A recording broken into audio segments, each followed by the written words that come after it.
ఆంధ్రప్రదేశ్ ముఖ్యమంత్రి నారా చంద్రబాబు నాయుడు గారు జనసేనకి మరో బంపర్ ఆఫర్ ఇవ్వబోతున్నట్లుగా, జనసేన పార్టీకి మరో కీలకమైనటువంటి పదవి దక్కబోతున్నట్లుగా, డిప్యూటీ స్పీకర్‌గా జనసేనకు చెందినటువంటి ఇద్దరు ఎమ్మెల్యేలలో ఒకరికి అవకాశం దక్కబోతోంది అంటూ ఒక వార్త ఇప్పుడు సోషల్ మీడియా వేదికగా చక్కర్లు కొడుతున్న నేపథ్యంలో, ఈ అంశం మీద మనం విశ్లేషణ చేసుకునేటువంటి ప్రయత్నం చేద్దాం. ప్రస్తుతం మనతో పాటు ఉన్నారు తెలుగుదేశం పార్టీ అధికార ప్రతినిధి ఉప్పలపాటి శ్రీనివాస్ చౌదరి గారు. ఆయనతో మాట్లాడదాం. శ్రీనివాస్ చౌదరి గారు నమస్తే అండి. నమస్కారం. జనసేనకు మరో కీలకమైనటువంటి పదవి దక్కబోతున్నట్లుగా, డిప్యూటీ స్పీకర్‌గా జనసేనకు చెందినటువంటి ఇద్దరు ఎమ్మెల్యేలలో ఒకరికి అవకాశం దక్కబోతున్నట్లుగా ఒక వార్త ఇప్పుడు సోషల్ మీడియాలో చక్కర్లు కొడుతూ ఉంది.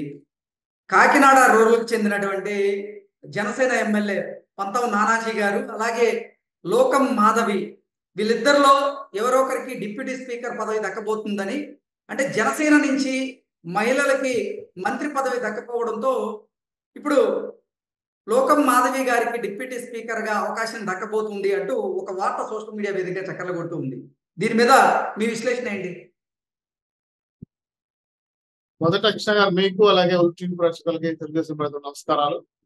ఈరోజు ఏదైతే ప్రభుత్వ వ్యతిరేక ఓటును చీలనేను, జగన్ నిన్ను పాతాలను తొక్కేస్తాను, రాష్ట్రంలో ప్రజారంజకమైన పరిపాలన కోసం నేను ఏదేనికైనా సిద్ధపడతాను, ఏ త్యాగానికైనా అని చెప్పి బాబు గారు రాజమండ్రి జైల్లో ఉండేటప్పుడు, చాలా ఇబ్బందులు ఉండేటప్పుడు, కష్టంగా ఉన్నప్పుడు భుజమిచ్చి ఆదుకున్న వ్యక్తి పవన్ కళ్యాణ్. దాంట్లో తెలుగుదేశం పార్టీ వారికి అనేక రకాలుగా మేము కృతజ్ఞతలు చెప్పాలి, చెప్తూనే ఉండాలి. ఎందుకంటే సుఖాల్లో వచ్చి భోంచేసేదానికన్నా కష్టాల్లో ఉన్నప్పుడు చేపట్టుకున్న వాడే మంచి స్నేహితుడు. సో తెలుగుదేశం పార్టీ బేషరతుగా మాకు మద్దతు ఇవ్వటం, అనూహ్యంగా రాష్ట్ర ప్రజలందరూ కూడా మా పొత్తుని ఆమోదించటం, బీజేపీ మా పొత్తులో కలవటం, ఈ పొత్తుని ప్రజలు ఆశీర్వదించేదే కాకుండా ఓట్లేసి గెలిపించారు, నమ్మారు. ఆ నమ్మకాన్ని 164 సీట్లు తీసుకొచ్చారు.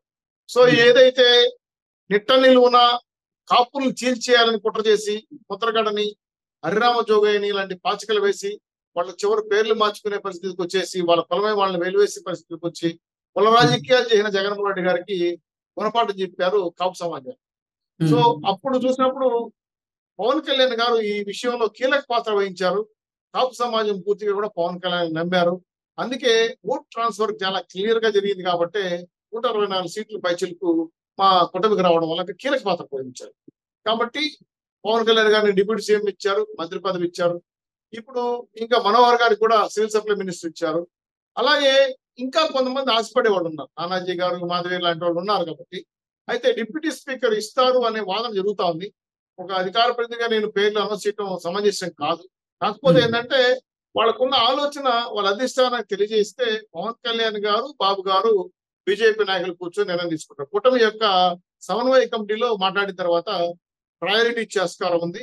సో ఈ పేర్లు ఉండొచ్చు, మారవచ్చు కూడా. ఎందుకంటే అవసరాల దృష్ట్యా పవన్ కళ్యాణ్ గారు వేరే వాళ్ళు చూస్తారో నాకు తెలియదు. కాబట్టి అసలు డిప్యూటీ స్పీకర్ పదవి అయితే జనసేన వెళ్ళబోతుందా అంటే ఏం చెప్తారు?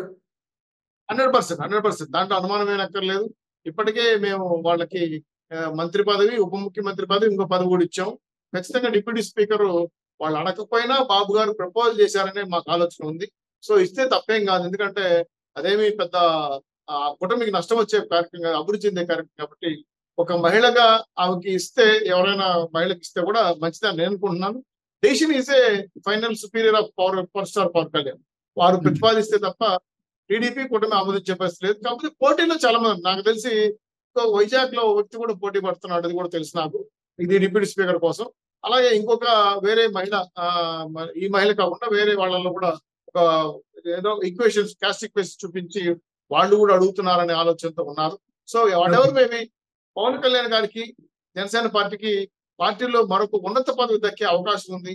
అలాగే ఈ పదవులు శాశ్వతం కాదు, అధికారం శాశ్వతం కాదు. ప్రజల మన్ననలు పొందడం కోసం 3 పార్టీలు కష్టపడి పనిచేయబోతున్నాయి. దాంట్లో ఎటువంటి నాయకులు ఉంటే మరింత ముందుకు ప్రజల్లోకి దూసుకెళ్ళడానికి అవకాశం ఉంటుంది. కాబట్టి దాంట్లో సామాజిక విశ్లేషణ చేసి ఎక్కువ పదవులు అన్ని మతాలకి, కులాలకి వర్తించే విధంగా కూటమి నిర్ణయం తీసుకుంటా ఉంది. దీంట్లో సమన్వయ కమిటీ కీలక పాత్ర వహిస్తా ఉంది. అటుపక్క మనోహర్ గారు కానీ, ఇటుపక్క అచ్చెన్నాయుడు మనోహర్ కున్నారు. ఇప్పుడు పాలెం శ్రీనివాసరావు గారు విశాఖ నుంచి మా ప్రెసిడెంట్ ఎన్నుకున్నారు. కాబట్టి వాళ్ళు కూర్చొని మాట్లాడిన తర్వాత ఒక 2-3-4 డేస్ తర్వాత ఇది ఒక కొలిక్కి వచ్చే ఆస్కారం. ఎందుకంటే ఇప్పటికే శాఖల పరంగా ప్రకటించిన మంత్రులు తన ఫేషియల్కి ఇంకా వెళ్ళి అటెండ్ కావాలి. ఎందుకంటే వాళ్ళు ముహూర్తాలు డేట్ చూసుకున్నారు కాబట్టి కొంతమంది ఫేషియల్కి వెళ్ళి హ్యాండ్ ఓవర్ చేసుకున్నారు, ఇంకొంతమంది వెళ్ళాల్సిన ఉంటుంది. అలాగే 19 తర్వాత పవన్ కళ్యాణ్ గారు వెళ్తున్నారనే విషయం వాళ్ళు చెప్పిన మాట. సో పవన్ కళ్యాణ్ గారు ఫస్ట్ ఎంటర్ అయిన తర్వాత మిగిలినవన్నీ వన్ బై వస్తాయని మేము అనుకున్నాం. సో అధినేతగా ఉన్న పవన్ కళ్యాణ్ గారు ఇంకా ఛార్జ్ తీసుకోలేదు కాబట్టి తదనంతరం ఇవన్నీ కూడా పంపకాలు పదవులు కూడా ఇవ్వటం జరుగుతుంది. నెక్స్ట్ 18 నుంచి శాసనసభ వేరే జరుగుతుంది.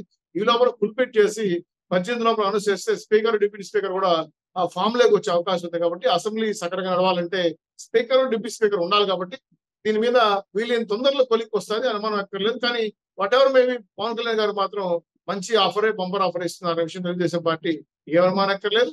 ఇవ్వటం వల్ల మంచి జరుగుతుంది. తద్వారా మేము కూడా హ్యాపీ ఫీల్ అవుతాం కూడా. మా వైపు నుంచి కూడా పూర్తి సహకారాలు ఉంటాయని మేము చెప్తున్నాం. పవన్ కళ్యాణ్ గారి విషయంలో మాత్రం వాళ్ళ కుటుంబ సభ్యులు అంటే వాళ్ళ పార్టీలో ఎవరిని ప్రతిపాదిస్తే దాని కూటమి ఆమోదం తెలియజేసే విధంగా మేము సిద్ధంగా ఉన్నాం. ఖచ్చితంగా మంచి పోషణ ఇవ్వాలనే తెలుగుదేశం పార్టీ కూటమి అంగీకారంతో ఈ ప్రపోజల్ చేశారని మేము నమ్ముతాం. శ్రీనివాస్ చౌదరి గారు, డిప్యూటీ స్పీకర్ పదవి అంటే ఇప్పటికే జనసేన కన్ఫర్మ్ అయినటువంటి నేపథ్యంలో తెలుగుదేశం పార్టీ సీనియర్లకి మంత్రి పదవులు దక్కినటువంటి నేపథ్యంలో స్పీకర్ గా కూడా చాలా కాంపిటీషన్ ఉంది తెలుగుదేశం పార్టీలో అంటూ కొన్ని వార్తలు అయితే వస్తూ ఉన్నాయి. ఇప్పటికే స్పీకర్ పదవి కన్ఫర్మ్ అయిపోయింది ఒకరికి అంటూ కొన్ని వార్తలు వస్తున్నటువంటి నేపథ్యంలో లేదు చాలా మంది టీడీపీ సీనియర్లు స్పీకర్ పదవి కోసం ట్రై చేస్తున్నారు, ప్రయత్నాలు ముమ్మరం చేశారు అంటూ కూడా కొన్ని వార్తలు అయితే ఇప్పుడు సోషల్ మీడియాలో చక్కర్లు కొడుతున్నాయి. ఇంతకీ ఎవరిని స్పీకర్ పదవి వరించబోతోంది తెలుగుదేశం పార్టీ నుంచి అంటే ఏం చెప్తారు? ఖచ్చితంగా నాకు ఉన్న పూర్తి సమాచారం ఏంటంటే అయ్యన్న పాత్రుడికి చెప్పేస్తున్నారు. అయ్యన్న పాత్రుడు గారు కూడా ఒక విషయంలో చాలా లాయల్ గా మాట్లాడాడు. ఎందుకంటే చూశాను, మీకు అందరికీ మంత్రి పదవులు ఇవ్వలేదు, కొత్త వాళ్ళకి ఇచ్చారు, ఏమనుకుంటున్నారు మీరు ఒక విలేకరు అడిగితే చాలా సౌమ్యంగా చాలా హుందాగా సమాధానం చెప్పాడు. నంది రామారావు గారు 25 ఏళ్ళకి మంత్రి చేశాడండి. మరి ఇప్పుడు 25 ఏళ్ళకి ఎన్నుకున్న మంత్రులు ఎమ్మెల్యేలు మంత్రులు కానక్కర్లేదా? మేమే ఉండాలనా? తప్పు కదా. సీనియర్లు తప్పుకొని సీనియర్లు జూనియర్లకి అవకాశాలు ఇవ్వాలి, వాళ్ళు కూడా అనుభవం రావాలి కదండి చెప్పడంతో ఒకసారి మంత్రివర్గం ఆశించే వాళ్ళందరూ కూడా ఒకసారి ఆలోచించారు. నిజమే కదా, ప్రతిసారి మనమే మంత్రులుగా ఉంటే కొత్త వాళ్ళు రాకూడదా, కొత్త నీరు రాకూడదా అని ఆలోచిస్తూ ఉన్నారు. కాబట్టి వాళ్ళకందరికి కూడా భాషా పరమైన అధికారాలు అంటే తెలుగు భాష అధికార ప్రతినిధులుగా, అధ్యక్షులుగా, అలాగే ఇంకా విప్పులుగా, ఇంకా చాలా పదవి కార్పొరేషన్ చైర్మన్లుగా మేము పాత వాళ్లను ఖచ్చితంగా గౌరవప్రదమైన స్థానం ఇచ్చి వాళ్ళ సేవలు ఉపయోగించుకోవాలనుకున్నాం. కొత్త వాళ్ళకి మరింత జోరుగా పనిచేయడం కోసం ఉత్సాహం యువకులకి మంత్రి పదవులు ఇచ్చారు. అన్ని శాఖల్లో కూడా తప్పులు జరగకుండా వీళ్ళంత వరకు మంచి పరిస్థితులు వేగవంతమైన పరిపాలన చేయడం కోసం ఇచ్చిన అవకాశం ఇది. బాబు గారు, లోకేష్ గారు, కుటుంబీ నాయకులు కూర్చొని డిస్కస్ చేసిన తర్వాత కొత్త వాళ్ళకి యువతకి ఈ మంత్రి పదవులు ఇవ్వటం వల్ల పరిపాలన దక్షతే కాకుండా వేగం పెరుగుతుందని పరిపాలన వేగం పరిగెడుతుందని చెప్పి ఆలోచన తీసుకున్నాను. సో దీని ఫలితమే చూశారు. మేము చూడండి, అమరావతి ఎంత స్పీడ్ గా అభివృద్ధి కార్యక్రమాలు మొదలు పెట్టారు. అలాగే టూరిజం మినిస్టర్ కానీ టీడీపీలో ఉన్న కొంతమంది సీనియర్లు కూడా ఇప్పుడు స్పీకర్ పదవి కోసం అంటే ప్రయత్నాలు చేస్తున్నారంటూ కొన్ని వార్తలు వస్తున్న నేపథ్యంలో వాళ్ళ పరిస్థితి ఏంటి మరి? సార్, ఆనందాన్ని ఎవరు కోరుకోగలరు? ఎవరైనా కోరుకుంటారు. ఆనందాన్ని ఎవరు వద్దనుకుంటారు చెప్పండి? ఆనందాన్ని ఎందుకు కోరుకుంటారు? సో స్పీకర్ రావడం అనేది ఆలోచించడం, అడగటం తప్పు కాదు. ఎందుకంటే అది వాళ్ళ ఆశ ఉండొచ్చు. సార్, ఒకవేళ స్పీకర్ పదవి ఆశించిన వారికి ఆ పదవి దక్కకపోతే నిరాశ ఎదురైంది కదా, తర్వాత వారి నిర్ణయాలు ఎలా ఉండబోతాయి? లేదు సార్, మా పార్టీలో పార్టీ కార్యకర్త కన్నా పదవి ఇంకోటి ఉండదు. పార్టీ కార్యకర్త అంటేనే ఆయనకు ఒక గొప్ప విలువ. ఎమ్మెల్యేలు, ఎంపీలు, అలాగే మంత్రి పదవులు చంద్రబాబు నాయుడు గారు ఉన్న గవర్నమెంట్ లో బ్రహ్మాండంగా వాళ్ళకి ఏదైతే చెయ్యాలో అంత గౌరవం ఇస్తారు. ఇప్పుడు మొత్తం 124 మందికి 10 మంత్రి పదవులు ఇవ్వలేం కదా. సో ఉన్నంతలో కొత్త వాళ్ళకి ఇచ్చారు. మిగిలిన సీనియర్స్ ని వాళ్ళలో ఒక అనుభవం వాళ్ళని ఏ రంగాల్లో ఉపయోగించుకోవాలి జిల్లాల వారిగా మళ్ళీ 2029 ఎక్కువ రోజులు 5 ఏళ్ళే.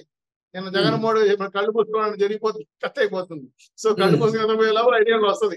కాబట్టి 5 ఏళ్ళ లోపల మళ్ళీ 29 గెలవాలంటే మంచి అనుభవం కలిగిన పెద్దవాళ్ళని కొత్త యువతలో ఉన్న నాయకులు కలిపి పనిచేసి డబుల్ ఇంజిన్ సర్కార్ ఏ విధంగా పైన ఢిల్లీలో ఆంధ్రప్రదేశ్ జరుగుతా ఉందో ఇక్కడ కూడా రాష్ట్రంలో జిల్లాల వారిగా పార్టీని బలోపేతం చేసుకోవాలి. నెక్స్ట్ ప్రజల్లోకి పార్టీ చేస్తున్న కార్యక్రమాలు ప్రభుత్వ కార్యక్రమం తీసుకోవడం కోసం వాళ్ళ సేవలు వాడుకుంటాం, వాళ్ళు తగిన అంత గౌరవం ఇస్తాం.